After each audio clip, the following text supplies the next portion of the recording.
Hey, what it do, guys? It's your boy Zach, back with another one. What can I say? So, the video before got a little scuffed. I was meant to have a triumphant return and explain a little bit about that in the video. I ended up just posting a 30-second introduction by accident.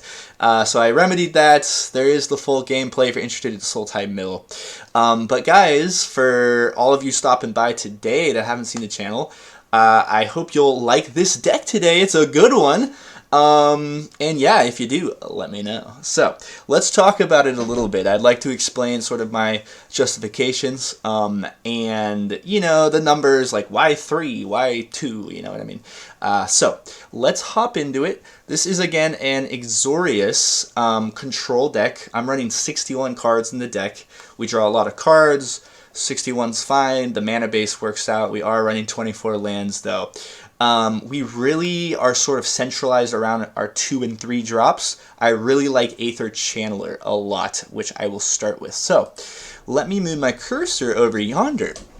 Alright, this card is really good. Of course, versatility, often overlooked in the game that is Magic the Gathering.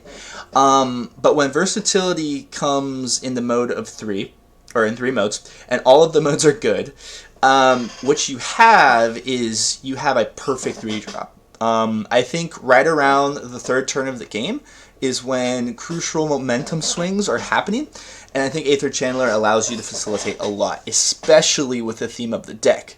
So what we're going to do with this deck is we're going to be entering the battlefield with a lot of these amazing triggers. Of course, we'll talk about Bodyguard in a second, and we're going to be trying to repeat that with Twinning Twins.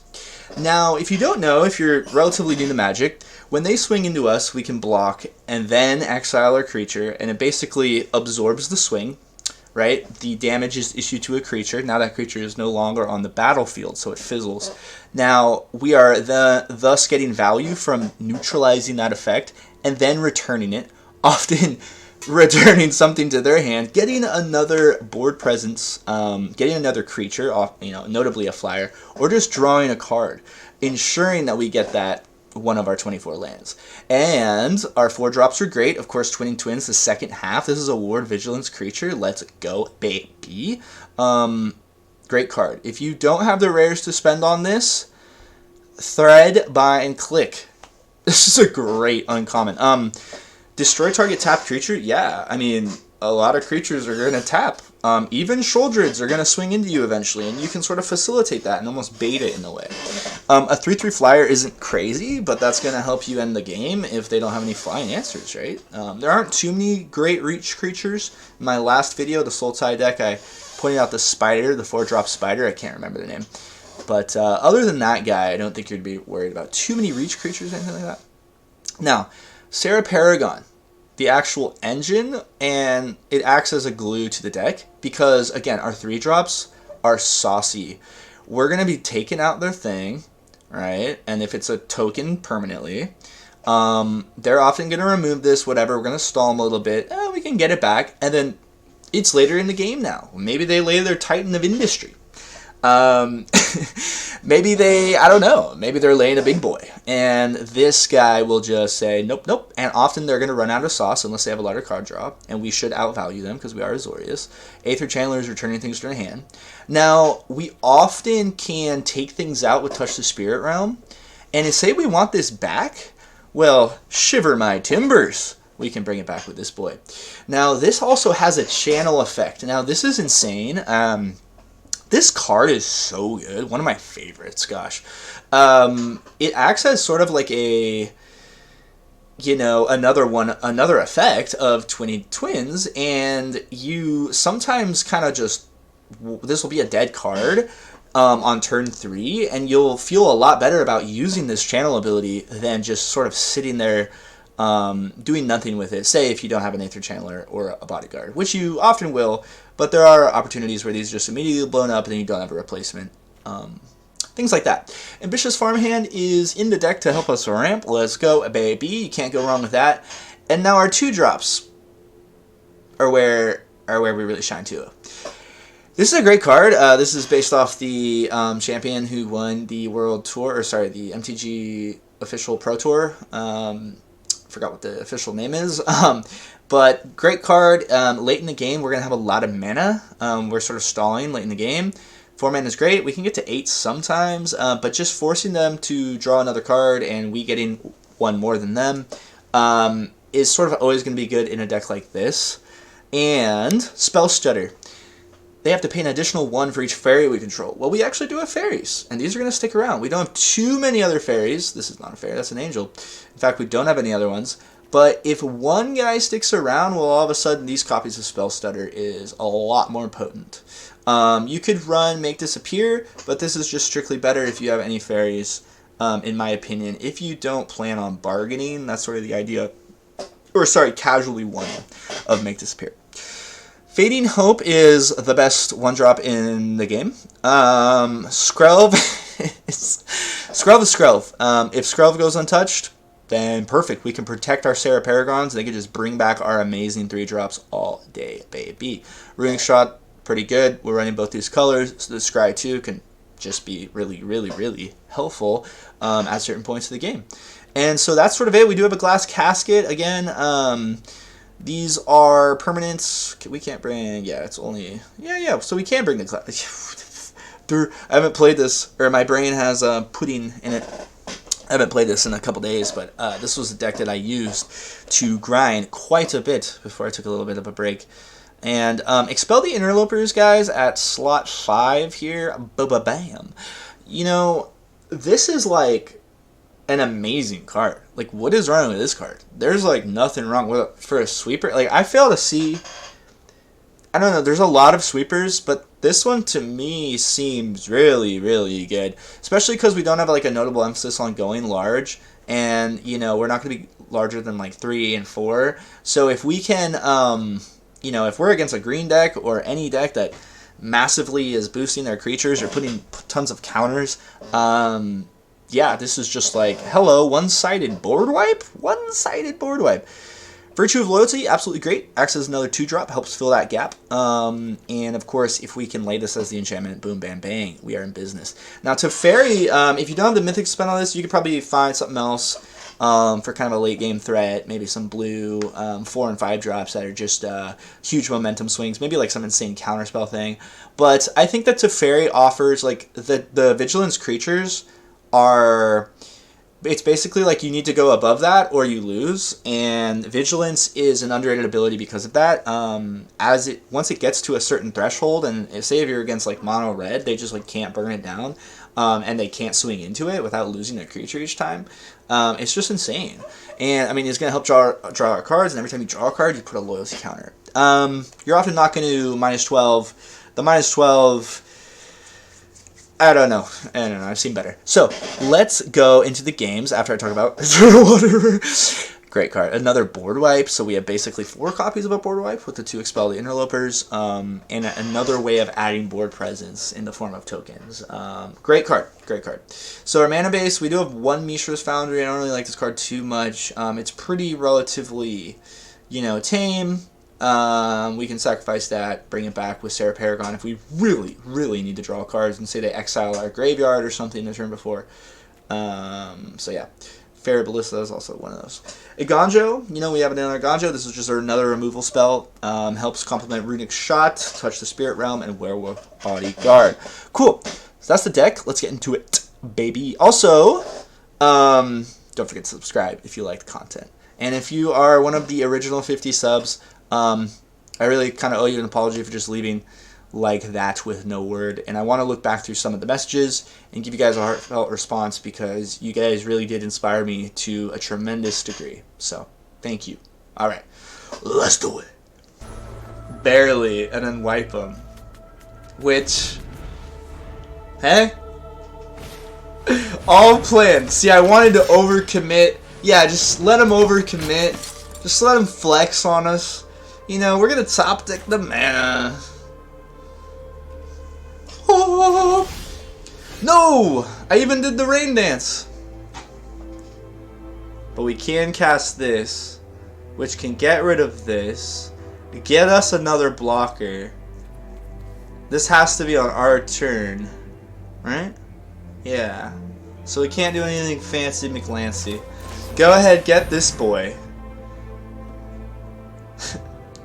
Does this have Vig? It does have Vigi. So that's what we'll sack to. Get our dude. Pay the Juan. If we wipe them all, we win, right? Like, they can't rebuild that good, so we don't swing. We actually have 3 blockers here. Oh, I made a dumb mistake swinging with that token. Alright, lay some more creatures, dude. Go ahead, lay more creatures. Frankly, Rhino over here. Dude, we're not getting the mana. Oh my lordy. Alright, so...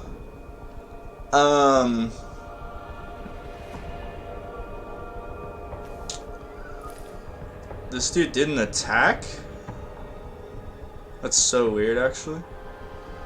So... Let's just take that out. Oh, protection, boy. That's right. So we'll take this out. Alright. Didn't really need to cast that at that moment. Knight Errant of Eos. Okay. Oh, he doesn't hit a boy. Dude, you gotta be kidding me. Matty. You gotta be kidding me, Matty. Crikey, Matty. Come here. What is this? Oh my gotters. Crikey, mate. Can I swing yet? No. I don't want to do anything fancy. Come on now. Bring it back, baby. Absolutely. Bring in that backaroony. We are the back bringing, hash slinging slasher. Alright, folks. That was a good one. We came back, we had a bad start. They just didn't get any interaction, really. Sarah Paragon didn't have anything in the graveyard that we could cast over and over. Because things weren't dying. But if those foxes died, we could continue doing that and continue stalling until we get to our 5-drops. Not too bad. Let's get in another one.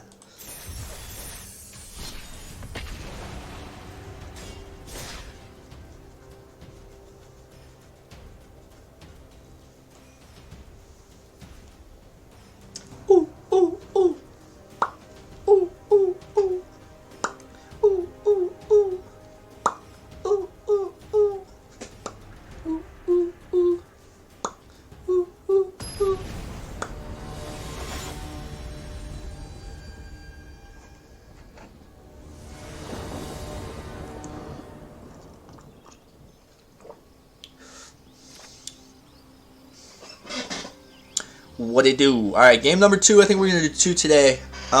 This is a relatively reasonable hand. We have Aether Channeler and, of course, Glass Casket. Cool. Alright, let's leave with this. Make them think we're mono white. And they're going to be like, no! Blue! Oh, okay. Dusk Legion, boy. Goodbye, sir. I always think I have to click it. I haven't played in that long. Jeez. What is wrong with me? Okay, so Reach Death Touch. This is a pretty cool card. Put a counter for that. I mean, it's okay. There's like applications for that. So this is 2 or more. Cool. We will actually return this to their hands. That'll slow them down quite a bit. Because it's not a great card. It's not immediately threatening. And they have to use a whole nother turn to do it. Assuming they have at least another 2 drops. So now we're on turn 4. Cool, bam, bang. We can do the same thing, or we can draw. Let's see what they do. Oh, yeah. I think we draw a card here. Yeah, we need to get... Ooh, okay. Runic Shot, baby. We need to get closer to,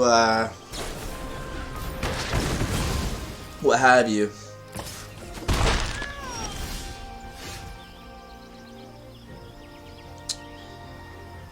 Okay. Flicking my mouse in a circle. We swing. Scry. Boom. If you kick it, that's a worth mount. You know, that's worth. No. We kind of do want the ambitious farmhand, though. Yeah. Okay, we're gonna flash in Virtue here.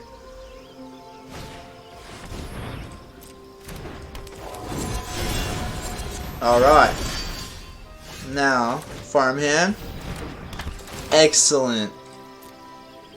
Boom, you can see the momentum is shifting quite a bit. Return that for 1 measly mana.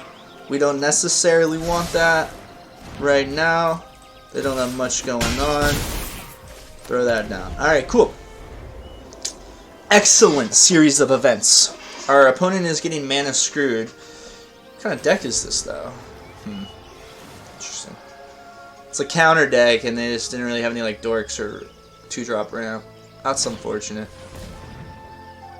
Okay, that's what I was more expecting earlier. Unfortunate for our opponent. Very unlucky. Very cool sleeves, though. Look at these bad boys. Oh, when you hover over them, it turns into the werewolf. Wow. Wowzers. Alright, they got nothing. Nothing. So this is where we turn up the heat on them, boys. Drop it. -2. Easy. Swing in. We got 2 blockers. 2 vigilance, boys. Alright. They throw down the Kami of Whispered Hopes. Don't think it's going to be enough.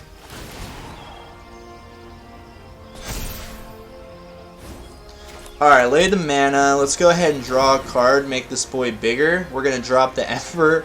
Just get rid of this guy. And then just swing in. I mean, we start doing a lot of damage if the momentum shifts on that turn 3-4. There it is. Good game, baby. You made it to the end of the video. You are a rock star. Thank you so much. Like, seriously, like, gosh, to make it all the way to the end, you're, like, so cool. And all the support is super appreciated. And I'm happy to be doing this again. So, just to recap the deck a little bit, we saw that the deck can be good around turn 4, right?